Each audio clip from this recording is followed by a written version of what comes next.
নমস্কাৰ ছাত্ৰ ছাত্ৰীসকল, মই তোমালোকৰ লগত সপ্তম শ্ৰেণীৰ ভগ্নাংশ আৰু দশমিক এই পাঠটো আলোচনা কৰি আছিলোঁ।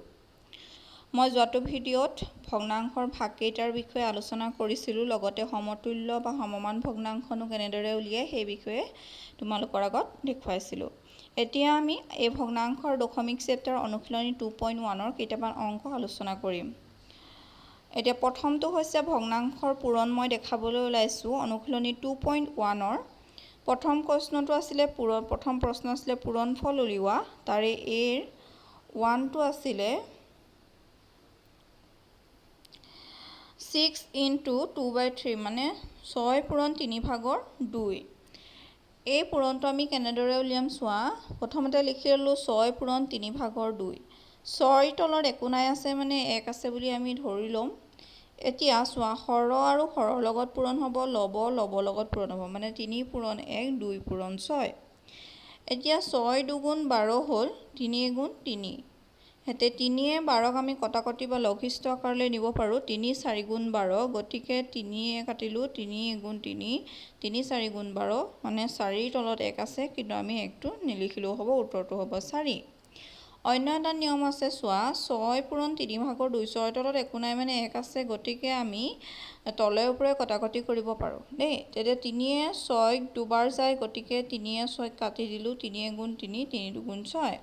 এতিয়া ওপৰত কি থাকিলে 2 পূৰণ 2, তলত থাকিলে 1, 1টো আমি নিলিখিলেও হ'ব, 2 পূৰণ 2 = 4 হ'ব উত্তৰ। উত্তৰটো একেদৰে ওলাইছে। যোনটো নিয়মে তোমালোকে সহজ পোৱা সেই নিয়মটোকে কৰিব পাৰা। তাৰ পাছত চোৱা 2 নম্বৰ প্ৰশ্নটো আছে 7 পূৰণ 5/1। এতিয়া 7ৰ তলত একো নাই মানে 1 আছে, লিখি ল'লোঁ। হৰই পূৰণ কৰিলোঁ, লবই পূৰণ কৰিলোঁ। 7 পূৰণ 1 7, 5 × 5 মানে 5/2 হ'ল 7।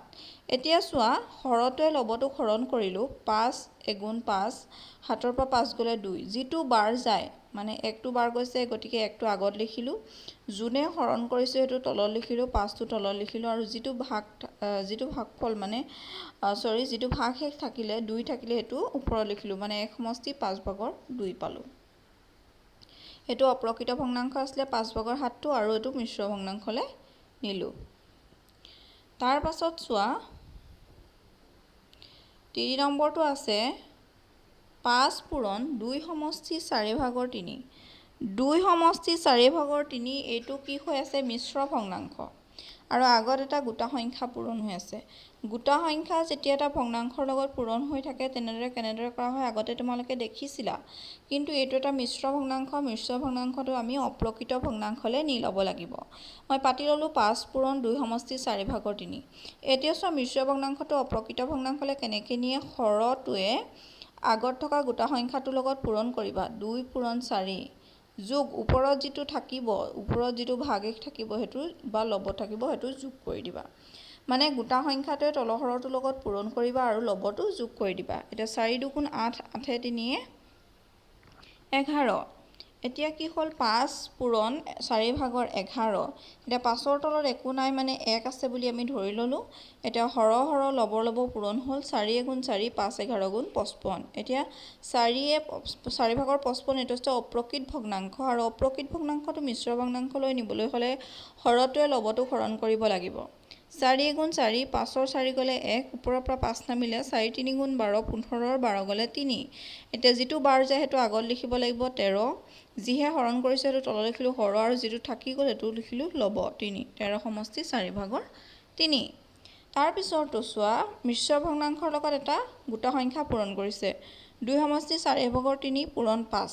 এতিয়া মিশ্ৰ ভগ্নাংশটো অপ্ৰকৃত ভগ্নাংশলৈ নিলোঁ। কি কৰিলোঁ, হৰয়ে আগৰ গোটা সংখ্যাটো পূৰণ কৰিলোঁ, 4 2 × 8, ওপৰৰ লবটো যোগ কৰিলোঁ 3, 8 3 11, 4/11 পূৰণ 5। 5ৰ তলত একো নাই মানে 1 আছে, ধৰি ল'লোঁ। 5 11 × 55, 4 × 4। এতিয়া 4য়ে 55ক হৰণ কৰিছিলোঁ, এইডোখৰত আছে তোমালোকক কি পাইছিলোঁ, 13 সমষ্টি 4/3। এই অংক দুটাৰ পাৰ্থক্য এটাই যে যিটো মিশ্ৰ ভগ্নাংশ আছে সেইটো প্ৰথমতে পিছত লিখিছিলে গোটা সংখ্যাৰ, আৰু দ্বিতীয়তে কি কৈছে, গোটা সংখ্যাটো আগত পূৰণ কৰিছে। পূৰণ ফলটো একেটাই হ'ব। তাৰপিছত চোৱা 4 নম্বৰটো, মই 5 নম্বৰটো আগতীয়াকৈ কৰিলোঁ কাৰণ দুটাৰ 3 আৰু 5 মই তুলনা কৰি দেখাইছিলোঁ তোমালোকক। এতিয়া চোৱা 5 নম্বৰটো, 3 সমষ্টি 7/5 এটা মিশ্ৰ ভগ্নাংশ, পূৰণ 28। এতিয়া মিশ্ৰ ভগ্নাংশটো অপ্ৰকৃত ভগ্নাংশলৈ নিবলৈ হ'লে হৰটোৰ লগত আগৰ গোটা সংখ্যাটো পূৰণ কৰিলোঁ 7 × 3 = 21 21ৰ লগত লবটো যোগ কৰিলোঁ 21 × 5 = 26 মানে 7 ভাগৰ হ'ল 26 পূৰণ 28 এতিয়া চোন 28ৰ তলত একো নাই মানে 1 আছে মই কৈছিলোঁ তলৰ পৰা কটাকটি কৰিব পাৰি অৰ্থাৎ লঘিষ্ঠ আকাৰলৈ নিব পাৰি এতিয়া 7 × 7 7 4 × 28 হয়নে তলত 1 থাকিলে 1 × 1 হ'ব আৰু 26ৰ লগত যেতিয়া 4 পূৰণ কৰিবা 6 4 × 24 4 কৰিলে 2 4 2 8 2 10 104 ওলাব তাৰ পাছত চোৱা বিৰ প্ৰথমটো কি আছে ভগ্নাংশৰ লগত ভগ্নাংশ পূৰণ কৰিছে মানে 7 ভাগৰ 1ৰ লগত 9 ভাগৰ 1 পূৰণ কৰিছে এটো একেবাৰে সহজে হয় হৰৰ লগত হৰ পূৰণ কৰি দিবা লগত লব পূৰণ কৰি দিবা 7 9 × 63 হ'ল 1 × 1 63 ভাগৰ 1 তাৰ পাছত 2 নম্বৰটো চোৱা 45 ভাগৰ 1 পূৰণ 39 ভাগৰ 9 মই পাতি ললো প্ৰথমতে তাৰ পাছত চোৱা মই কৈছো তলৰ পৰা কটাকটি কৰিব পাৰি সব 45কো 3 ৰে যায় 9কো 3 ৰে যায় গতিকে 3 ৰে কাটিলো 9ক 3 ৰে কাটিলো 3 বাৰ গ'ল 3 3 × 9 45ক 3 ৰে কাটিলো 15 বাৰ গ'ল হয়নে এতিয়া 15 আৰু কি আছে 13 আছে এতিয়া 15 আৰু 13ক দুইটাকে আকৌ 3 ৰে যায় 3 × 3 3 5 × 15 হয়নে তলত থাকিলে 5 আৰু 39 ওপৰত থাকিলে 1 1 1 × 1 39ৰ লগত 5 পূৰণ কৰিলে 195 ওলালে গম পাইছা কেনেদৰে ভগ্নাংশৰ লগত ভগ্নাংশ পূৰণ কৰি হৰৰ লগত হৰ পূৰণ কৰিবা লবৰ লগত লব পূৰণ কৰিবা আৰু তুমি যদি লঘিষ্ঠ আকাৰলৈ নিয়া তলৰ পৰা কটাকটি কৰিব পাৰা তেতিয়া কটাকটি কৰি দিবা এতিয়া 3 নম্বৰটো চোৱা 15 ভাগৰ 4 পূৰণ 10 ভাগৰ 9 মই প্ৰথমে সংখ্যাটো পাতি ললো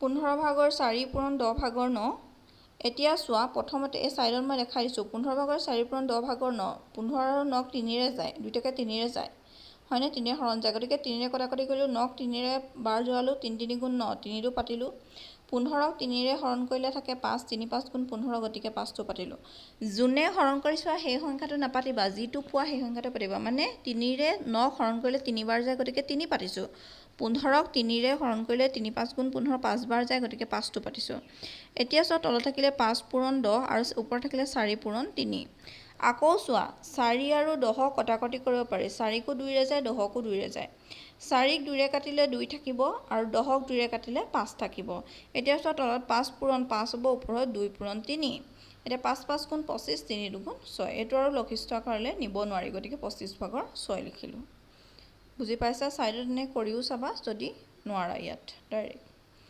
এতিয়া চোৱা 4 নম্বৰটো দিছে 40 ভাগৰ 51 পূৰণ 34 ভাগৰ 64 40 ভাগৰ 51 পূৰণ 34 ভাগৰ 64 এইটো পাতি ললো সংখ্যাটো আমি জানো যে চোৱা ইয়াত তোমালোকে মনতে ভাবি ল'ব লাগিব কোনটোৱে কোনটো কটাকটি কৰিব পাৰিছা বা কোনটোৱে পূৰণৰ নেউতাখন পুৰা জানিব লাগিব এতিয়া চোৱা 51কো 17 ৰে যায় 3 17 × 51 আৰু 34কো 17 ৰে যায় 2 17 × 34 এতিয়া আমি প্ৰথমতে এতিয়া সেই দুটা কাটি ললো 17 ৰে কাটি দিলো 34ক 17 ৰে কাটিলো দুবাৰ গ'ল 2 17 × 34 51ক 17 ৰে কাটিলো 3 বাৰ গ'ল তাৰ পাছত ইয়াত চোৱা 2 থাকিলে 2 লিখিলো এফালে 40 আছে 40 লিখিলো ওপৰত 3 আছিল 3 লিখিলো আৰু এফালে 64 আছিল 64 লিখিলো এতিয়া চোৱা 64ক 2 ৰে যায় হয়নে 2কো 2 ৰে যায় 2 এ 2 কাটিলে 1 থাকিব 2 এ 64 কাটিলে 32 হ'ল এতিয়া 32 আৰু 40 আছে 32কো 2 ৰে যায় 40কো 2 ৰে যায় 32ক 2 ৰে কাটিলো 16 হ'ল 40ক 2 ৰে কাটিলো 20 হ'ল আকৌ 16ক 20কো 4 ৰে বাৰ যায় 16কো 4 ৰে বাৰ যায় হয়নে গতিকে 20ক 4 ৰে কাটিলো 4 5 × 20 আৰু 16ক 4 ৰে কাটিলো 4 4 × 16 এতিয়া ওপৰত হ'ব 4 পূৰণ 3 4 3 × 12 তলত থাকিলে 5 পূৰণ 1 5 5 ভাগৰ 12 এতিয়া চোৱা এতিয়া 5 ৰে 12 হৰণ কৰিলো 5 2 × 10 আৰু 12 10 গলে 2 মানে উত্তৰটো হ'ব 12 যোৱাটো প্ৰথমে লিখিলো 2 5 5 ৰে হৰণ কৰিছিলো 5 লিখিলো আৰু তলত বাকি থাকিলে 2 ওপৰত লিখিলো 2 সমষ্টি 5 ভাগৰ 2 তোমালোকে লঘিষ্ঠ আকাৰলৈ নিয়াটো আগতে শিকিছা চাগে আৰু যদি নাই শিকোৱা তোমালোকে মোক কমেন্টত জনাবা যদি বুজি নাই পোৱা ঠিক আছে মই যদি বুজি নাই পোৱা তেতিয়া হলে নেক্সট এটা ভিডিঅত মই লঘিষ্ঠ আকাৰলৈ নিয়াটো শিকাই দিম এতিয়া চোৱা হোমৱৰ্ক কেইটা চোৱা প্ৰথমটো দিছো 5 ভাগৰ 4 পূৰণ 7 ভাগৰ 12 2 নম্বৰ দিছো 35 পূৰণ 5 ভাগৰ 3 আৰু 3 নম্বৰ দিছো 2 সমষ্টি 2 ভাগৰ 1 পূৰণ 2 ভাগৰ 1 4 নম্বৰ দিছো 2 ভাগৰ 1 পূৰণ 12 ভাগৰ 6 এইকেইটা তোমালোকে হোমৱৰ্ক কৰিবা আজিলৈ ইমানতে আহো ধন্যবাদ